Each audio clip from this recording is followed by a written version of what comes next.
Okay. It is Crypto Faceless. I remain faceless. I remain nameless, guys. Back at it again. Go ahead, like the video up as usual. Hit the subscribe button if you haven't subscribed to the channel. Today, we got another Zen X1 update. Zen is actually up 10% on the day, which is lovely. We got the part 2 to the interview with Jack Levin, Mr. Cypherus Prime himself. We're going to be speaking about why X1 is actually going to be greater than the other blockchains, man. It's going to be greater than the other blockchains. Now, before we do that, we have to get into the wider market as usual. We got Bitcoin sitting at 65,000 even as of the recording of today's video. Now, we are post-halving, as you guys know.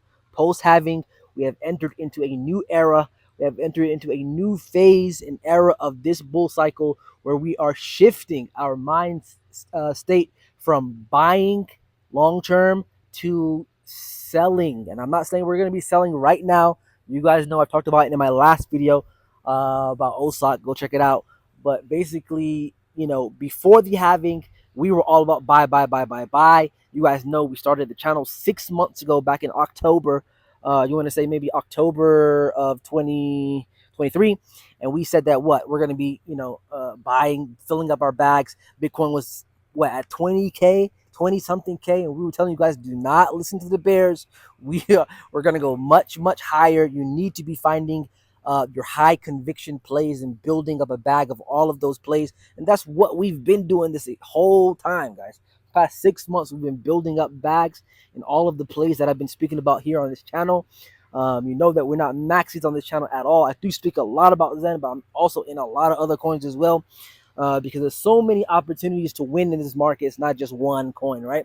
So we've been doing that, and we've been winning big on that, and we expect to continue to win big for the duration of the cycle with the bags that we've got and that we picked up, right?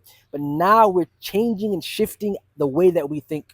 Our mind frames and mindsets have to change now that we are in the post-halving era. We're going to be thinking about when we're going to be selling, how much we're going to be selling, right? And we did speak about that and touch on that in the Crypto Alpha series, my top signal video. That was like a while back. I do need to put everything into a playlist to make everything easy for you guys, and I will do that eventually. But just haven't found time to get around to it. But anyway, being that we're in the post-halving era, but we're still in the pre-post-halving era. We're still in the early stages of the post-halving era, which means that we can still do buying right now. We can still do some long-term buying if the opportunities arise, if we need to, okay? Or I should say, if we want to, because we don't need to. That's the whole benefit of being subscribed to this channel. If you've been with us for the beginning, we've been building up our bag, so we don't need to buy any more cryptos, to be honest, for the rest of the cycle. We can sit on what we have right now for the rest of the cycle, and we'll probably be very successful when this thing is all said and done. So we don't need to get any new coins or build up any new bags, but if we want to, we still have the opportunity. We have the opportunity to do that because we did spend the last 6 months. So a lot of the other big time influencers, the bearish influencers, they were basically, being so bearish on Bitcoin the whole time, and they did not flip into being bearish until we passed the old all-time high of 69K, or as soon as we got around the 60Ks, that's when they flipped bullish, right? And by then we had already built up our bags for the past 5-6 months, guys. That's the thing. If you like this alpha, make sure that you subscribe to the channel. We've got a lot more to go. There's going to be a lot more benefits and a lot more, opportunities left in this market. Trust me, it's not over. So we're still in the early stages of the post-halving era, which is why I actually want to bring you a new opportunity that you can actually include in your bag, so you can build a bag on in this sector or category, because it's still early. It's not this time to sell right now. I don't want to make it seem like it's the time to sell. I'm talking about post-halving 6 months, 7 months, 8 months down the road, a year down the road, year and a half down the road, right? That's when we're thinking about selling 10%, 20%, 30%, 40%, right? Because we don't actually get out the market all at one time. You have the dollar cost average out of the market. Now, you can go check out my Crypto Alpha series about profit-taking strategies, where I talk about the specifics of that. But generally speaking, right now, since we're still in the early stages post halving, there's still some opportunities that we can actually grab some new coins and hold for the duration of the cycle and actually make some really good gains. So I actually want to speak about a new cycle narrative called runes. It's called runes, runes, and basically it's a new Bitcoin token standard, right? And that's really hot. This like building on Bitcoin is really hot right now. It's a new cycle narrative.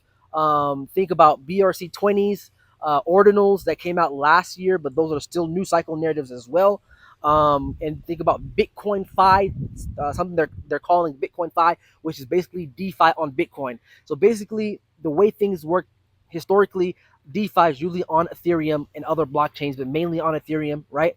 And basically now they found ways to actually implement that on Bitcoin, right? Before previously speaking, it's always been, Bitcoin's been very clunky, expensive, slow, but the technology has gotten so much better over the course of the past year or so that now people are actually building on Bitcoin, right? So that's where Bitcoin DeFi comes in, or BitFi or Bitcoin Fi comes in, and also Runes. Now, Runes is a new Bitcoin token standard, brand new, just came out. It's supposed to come out after the halving, so it just went live right now, right today, yesterday, after the halving, and it's a new cycle narrative because it's a new token standard on the Bitcoin network. Also, it's in a new cycle category, which is build on Bitcoin, right? When it comes to Bitcoin DeFi, when it comes to BRC20s, all of that is build on Bitcoin. That's a category in itself. And then Runes is a new token standard, which is a new cycle narrative in itself. Now, I'm not going to go to any specific Runes coin. I'm just giving you the category because I'm looking into them right now. I might actually put a few of them in the descriptions, the ones that I'm looking into. I haven't pulled the trigger on any of them. I haven't bought any of them. I just want to bring it to the channel because it's a new cycle narrative. It might be nice to add to your portfolio. It might do something crazy by the end of the bull run, right? Just bring you guys alpha, man, consistently. So make sure that you subscribe to the channel. Now, let's get into today's episode.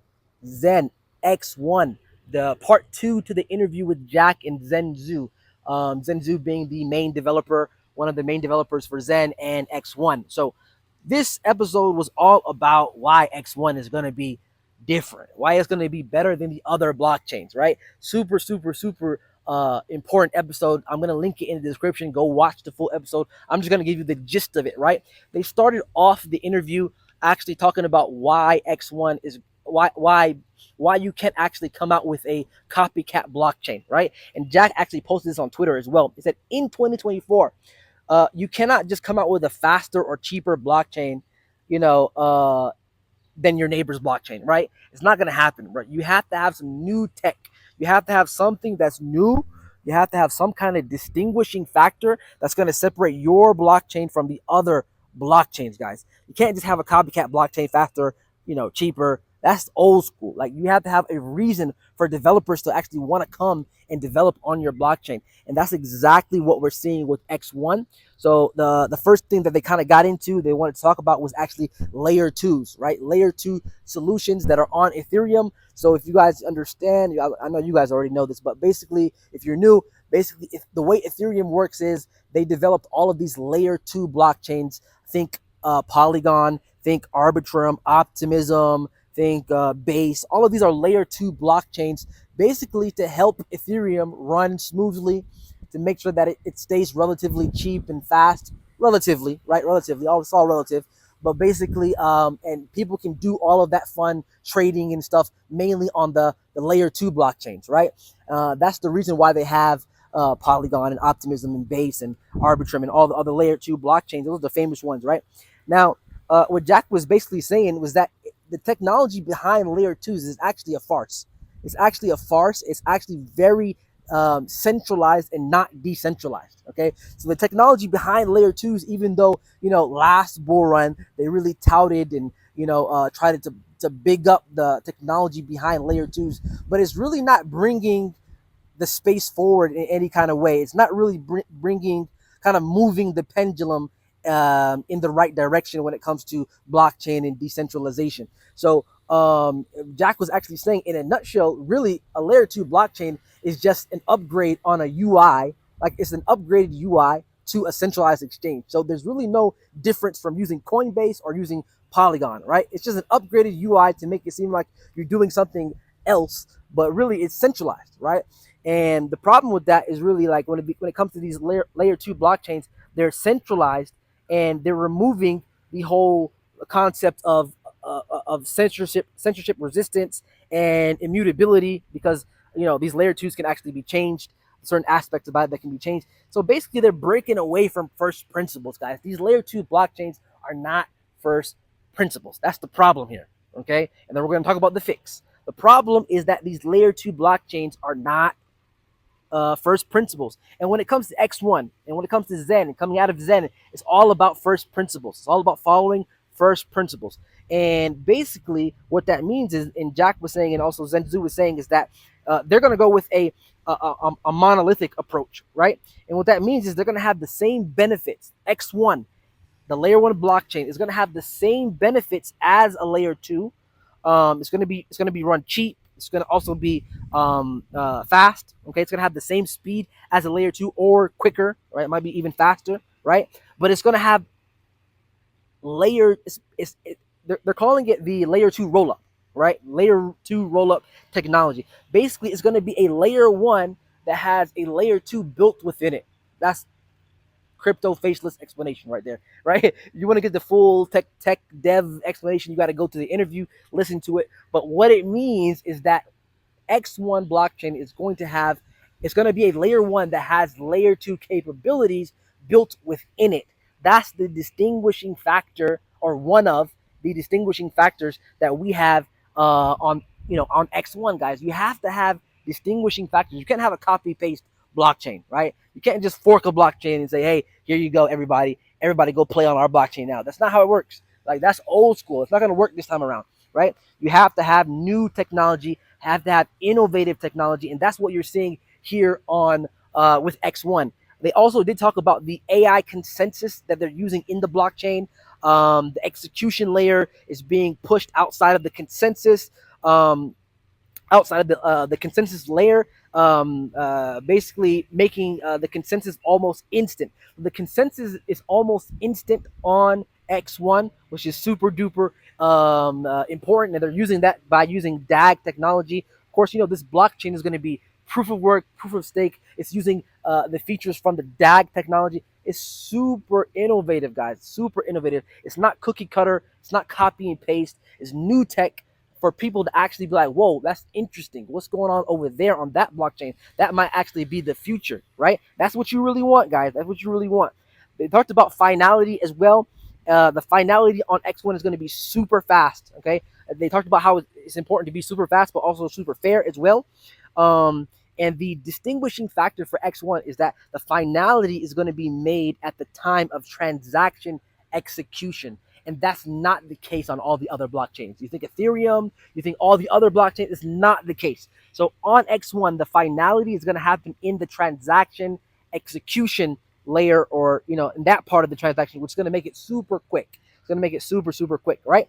So, everyone else is not doing that. That's why we have all of the new technology, the innovative technology, and you need that, guys. And let me bring it full circle and tell us how is that going to affect us, the end user, or the investors, are the people who are trying to get an XEN allocation in XN, right? The gas token for XEN. How is that going to affect us? How is that going to make number go up? Because all we care about is the price going up, right? At the end of the day, all we care about is the price going up. We want to make money in this market. That's why I have this channel teaching you how to get money in crypto. Now, let me make it make sense for you. If you have a new blockchain that's using new tech, innovative tech, things that other blockchains are not using, what's going to happen is you're going to get a huge developer community flock towards your blockchain, and they're going to start developing and making projects on your blockchain. And when they do that, okay, they're going to have new projects on the blockchain. There's going to be more adoption for the blockchain. More adoption for the blockchain means the gas token XN on the blockchain goes up in price, guys. That's how you make money in crypto. This is Crypto Faceless. I remain faceless. I remain nameless, guys. I'm out. Take care.